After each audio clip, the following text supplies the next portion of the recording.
Welcome to the Fermented Homestead. My name is Anna, and today we're going to be doing something a little bit different, and we're going to be fermenting some cherry tomatoes. So if you're interested, stay tuned.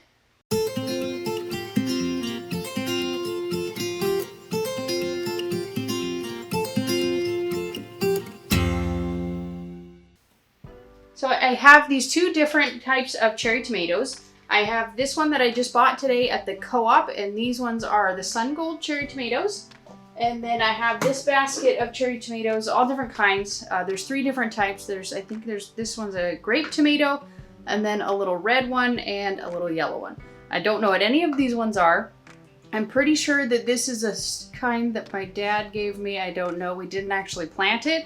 All of these were just volunteer tomatoes that we got out of the garden and let them grow. And this is what we got out of it. So we are going to ferment these ones separately and just see how they go. So all that we need to do is, well, with these ones, with the Sun Golds that we got at the store, most of them have this little top on there. So we're just going to twist these tops off and poke a hole in them and put them in the jar.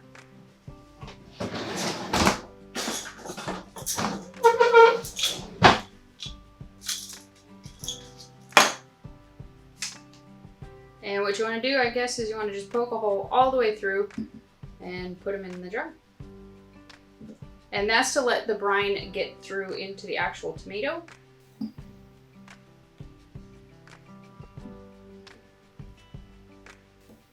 Okay. And so another thing that we're going to add to these cherry tomatoes is some garlic. Just because I think it would taste good.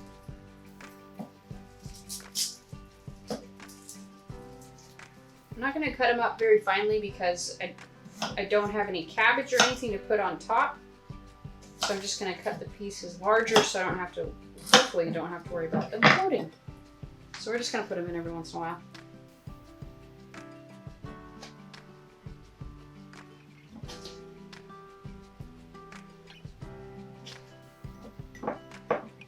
So there we go. We have the Sun Gold cherry tomatoes.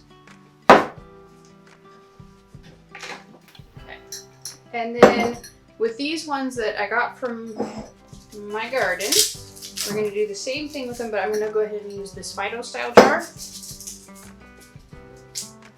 I don't know if it'll make a difference, but we'll find out.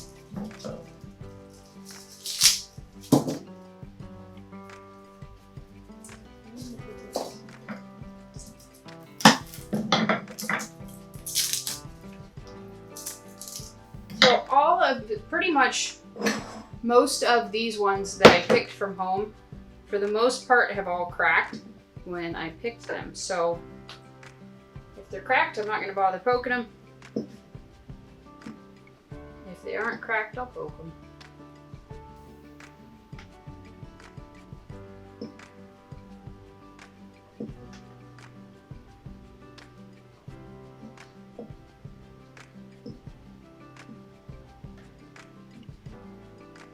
Okay, so now we have this one all ready to go. And now all I'm going to do is mix up the brine really quick, and what I'm going to do is about a double ratio what I usually do. I tried looking up a bunch of recipes for how to do this.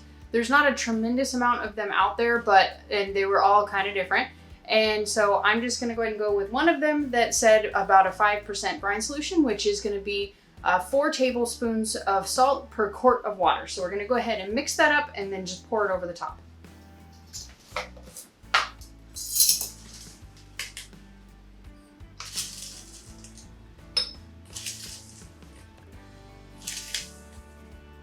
And so this one has the Fido style flip top jar, so I don't need a weight on there.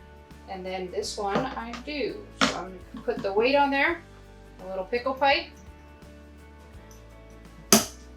And I'm going to go ahead and set this on a counter. I'm going to cover it up with a towel so that no light can leak through or very little light can get through to it. And then we're just going to set it and kind of almost forget it for probably about a week or two. I'm going to start checking on it in about a week. And then, well, I'm going to check on it every day just to make sure that nothing is forming any mold. But then I'm going to start actually smelling it and tasting it in about a week. And then I will bring you back when it's all done and we'll do a taste test and I'll show you what we ended up with.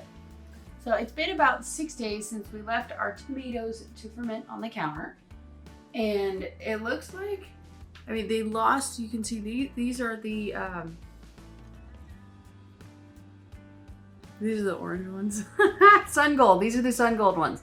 So it looks like there's one that made it and escaped up to the top. But other than that, pretty good. And then this one, you can see all of the good and the soot and the stuff that went to the bottom. Everything else floated. There's some calm yeast on top in here. So we're just gonna go ahead and get rid of the calm yeast and open these up and give them a try. It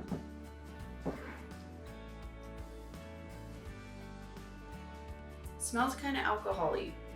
Smells a little bit like alcohol.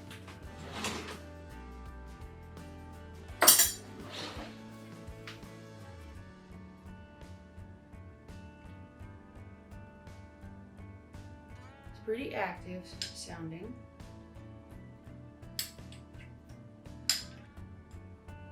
Okay. Kind of nervous. I'm not sure about that.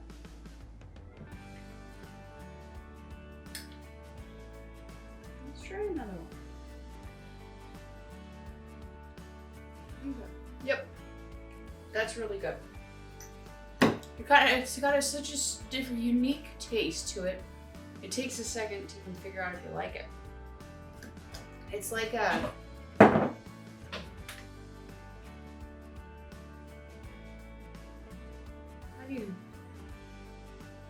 I would kind of say it's like a I don't know. It's just like it's a fermented alcohol tomato. There's a very slight hint of alcohol to it. You probably don't want to let it go as long as I did. I think you let it go like 6 days. But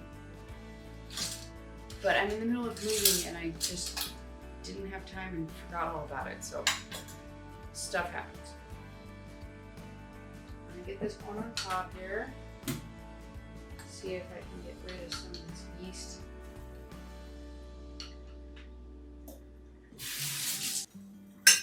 See if we can get that weight out from way in there.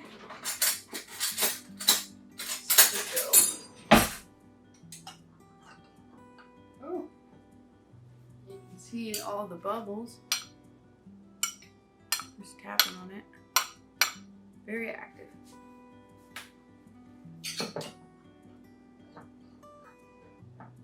Oh, one floated. Yes. There's so many bubbles. I need a fork.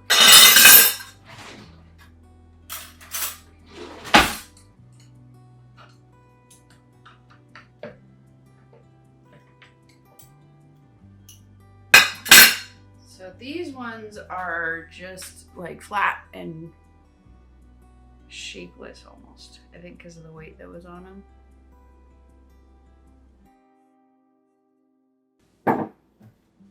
I'm really just not sure how I feel about these. Let's try one more. Because I love the actual, like the sun golds, like they're my favorite cherry tomato ever. I love them and I could eat them for every meal of the day the entire summer. But they're good. I think they're just taking some getting used to because they're so, like I said, they're just so unique. I've never tasted anything quite like a fermented tomato. It's good though. I think probably what I'll end up doing with these is adding them into like stir fries and things like that. I don't think I'm necessarily just gonna sit here and pop them out of hand like I would with a regular cherry tomato. But these would be super good in some kind of a sauce, some kind of a spaghetti or a stir fry, or some kind of a curry, something like that. So that's what I'm gonna do with these. Thanks for coming along with me on this quick little experiment, learning how to lacto ferment tomatoes. If you guys have ever done this, please let me know in the comment section below if there's any tips or tricks that you guys have for this. And also let me know what you guys are fermenting in your own home. And we'll see you in the next video. Thanks for watching. Bye.